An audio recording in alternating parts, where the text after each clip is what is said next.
الحمد للہ رب العالمین، الصلاۃ والسلام علی رسولہ النبی الکریم وعلی آلہ واصحابہ اجمعین۔ الحمد للہ الذی ہدانا لہذا وما کنا لنہتدی لولا ان ہدانا اللہ۔ رب اشرح لی صدری ویسر لی امری واحلل عقدۃ من لسانی یفقہوا قولی، آمین یا رب العالمین۔ آج ہم نے آیت 88 شروع کرنی ہے سورہ الحجر کی۔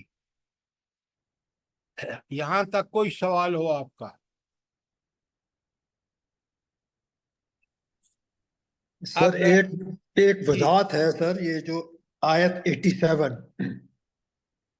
جی اس میں کیا وضاحت ہے، فرمائیے۔ سب ان مثانی والقرآن العظیم، جی یہ آیا ایک چیز ہے یا دو چیزیں؟ یہ کل میں نے ایکسپلین کر دیا تھا۔ سبع من المثانی سورہ فاتحہ ہے اور قرآن العظیم پورا قرآن ہے۔ اس کو سبع من المثانی اس لیے اللہ تعالیٰ نے اس کو الگ کہا کیونکہ وہ پورے قرآن کا خلاصہ ہے۔ سارا قرآن اس تشریح ہے سبع من المثانی یا سورہ فاتحہ کی۔ اب بات سمجھ آ گئی ہے؟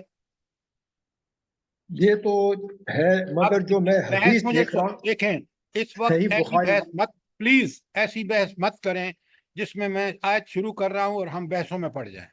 اچھا شکریہ۔ پہلی بات یہ ہے کہ اس کی سبع من المثانی جو ہے وہ سورہ فاتحہ حدیث سے ثابت ہے۔ اچھا اب ذرا سنیے بڑے غور سے، اور پہلا بات آیت 88 پڑھ رہا ہوں، ترجمہ کر رہا ہوں۔ بسم اللہ الرحمن الرحیم۔ لا تمدن عینیک الی ما متعنا به ازواجا منہم۔ اے رسول اللہ صلی اللہ علیہ وسلم، اللہ ان کو خطاب فرما رہے ہیں، تم اس متاع دنیا کی طرف آنکھ اٹھا کر نہ دیکھو جو ہم نے ان میں مختلف لوگوں میں کو دے رکھی ہے، آنکھ اٹھا کر بھی نہ دیکھو۔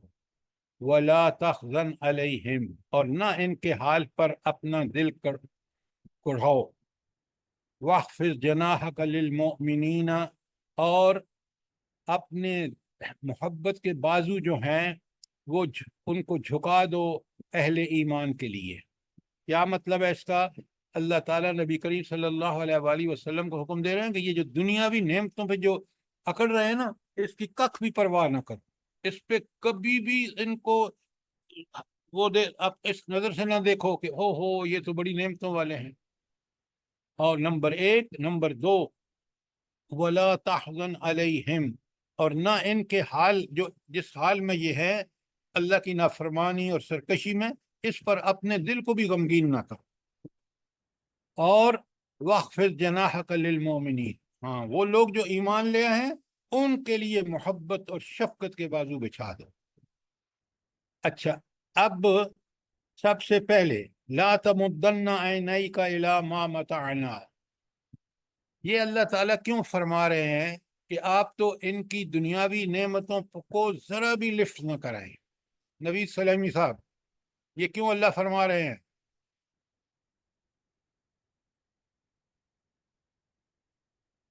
خالد صاحب، ظاہری بات سر، اللہ تعالیٰ سے رہنمائی لیتے ہیں۔ ظاہری بات نہیں ہے، اللہ کہہ رہے ہیں میں نے تمہیں قرآن مجید دیا ہے، بے وہ شک۔ ساری دنیا کی نعمتوں سے بڑھ کر ہے۔ آیت پیچھے سے جوڑیں اس کو۔ اس لیے اللہ کہہ رہے ہیں کہ تمہارے پاس جو دولت ہے وہ ان دنیا کی نعمتوں سے کہیں بڑھ کر ہے، لہذا اس کو پکڑو۔ اس کا وہ جو قرآن ہے وہ اتنی بڑی عظیم نعمت ہے، دنیا اور آخرت کی بھلائیاں اس کے اندر ہیں، اللہ کی رحمت دنیا میں آخرت میں جنت۔ یہ لوگ جو اللہ کے نافرمان ہیں، ان کو نعمتیں تو اللہ نے آزمائش کے لیے دی تھیں، اس میں یہ فیل ہو رہے ہیں۔ آیت کو اس کے مفہوم کو سمجھا کریں اور پھر جوڑا کریں، پھر دیکھیں کتنا مزہ آتا ہے۔ یہ بات کلیئر ہے سب کو؟ ورنہ سوال کریں۔ جی سر۔ اچھا جی سر۔ دوسری بات، اللہ اب نبی کریم صلی اللہ علیہ وآلہ وسلم بڑے قرضے سے کہ یہ اتنی بڑی اللہ تعالیٰ کی طرف ہدایت، خود نبی کریم صلی اللہ علیہ وآلہ وسلم کا مبعوث ہونا کتنی بڑی نعمت تھی۔ کہ آپ کو اس خالق مالک رازق اور حاکم کے سارے جو اللہ تعالیٰ جن نعمتوں سے ہم نے نوازا ہے، اس سب سے بڑی نعمت قرآن اور نبی کریم صلی اللہ علیہ وسلم کی بعثت تھی۔ اب اس کو چھوڑ رہے ہیں تو نبی کریم صلی اللہ علیہ وسلم بڑے پریشان ہوتے تھے، تو آپ فرمایا اب ان پہ افسوس مت کرو۔ کیوں؟ اس لیے کہ خود اللہ تعالیٰ نے ان کو یہ حق دیا ہے کہ دنیا کے اندر چاہو تو فالو کرو، چاہو تو نہ کرو، لیکن اگر نہیں کرو گے آؤ گے میرے پاس، میں پھر تم سے حساب پائی پائی کر لوں گا۔ تو اس لیے فرما کہ ان پر افسوس مت کرو، ان کی جو سرکشیاں اور بغاوتیں ہیں، لیکن وہ لوگ جو ایمان لائے ہیں وَخْفِضْ جَنَاحَكَ لِلْمُؤْمِنِينَ، انہیں تو آپ جو ہے ان لوگوں کے لیے جو ایمان لانے والے ہیں ان کی طرف جس قدر محبت سے آپ جھک سکیں کریں۔ تو اب آپ کو بھی اور مجھے بھی یہ حکم ہے یہاں پر کہ ہم اس قرآن اور اس نبی کی نعمت عظمیٰ کا بھرپور فائدہ اٹھائیں، نمبر 1۔ نمبر 2، خوب دعوت دیں، جس طرح دعوت دینے کا حق ہے ان لوگوں کو جو بھٹکے ہوئے ہیں، لیکن ہم اپنا تعلق واسطہ دوستیاں صرف اہل ایمان کے ساتھ ہونی چاہیے تاکہ اللہ کے دین کے لیے ایک مضبوط جتھا بن سکے۔ تو یہ لوگ جو مال و اسباب کے غرور میں مست ہیں ان کو چھوڑ دیجیے، اللہ خود کافی ہے ان سے حساب لینے کے لیے۔ کوئی سوال کوئی چیز کلیئر نہ ہو آیت 88 میں؟ سر جی، اس آیت کے کو سمجھنے کے لیے وہ جو سورہ آل عمران کی آیت ہے لا تقلب الذین کفروا فی البلاد، وہ ایک منٹ جو بھی ایک منٹ ایک منٹ ایک منٹ جی دیکھیں فوراً وہاں دوسری آیت سے جانے سے پہلے میں آپ بالکل اگری کرتا ہوں، پہلے اس چیز کو ذہن میں بٹھائیں کہ اس آیت کے احکامات کیا ہے۔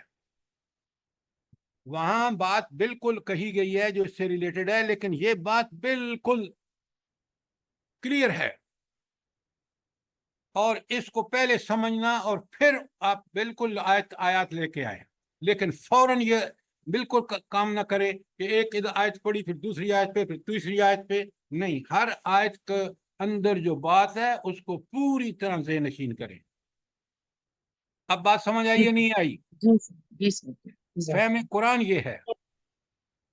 سر اس میں میری نظریے میں یہی سمجھ آئی ہے کہ آپ جب یہ دنیا کافروں کو یا جو بھی بے دین ہے ان کو اگر زیادہ تر دنیا ملی ہوئی ہے، کوٹھیاں کاریں یا آسائشیں، ان کی طرف آپ ہم سب کو مومنوں کو نہیں دیکھنا چاہیے، بلکہ اپنے سے نیچے کو دیکھنا چاہیے اور پھر اللہ کا شکر ادا اپنے سے کرنا چاہیے۔ نیچے کو نہیں، قرآن جو سب سے بڑی نعمت ہے، نبی کریم صلی اللہ علیہ وآلہ وسلم کی بعثت جو انسان اس کو فالو کریں۔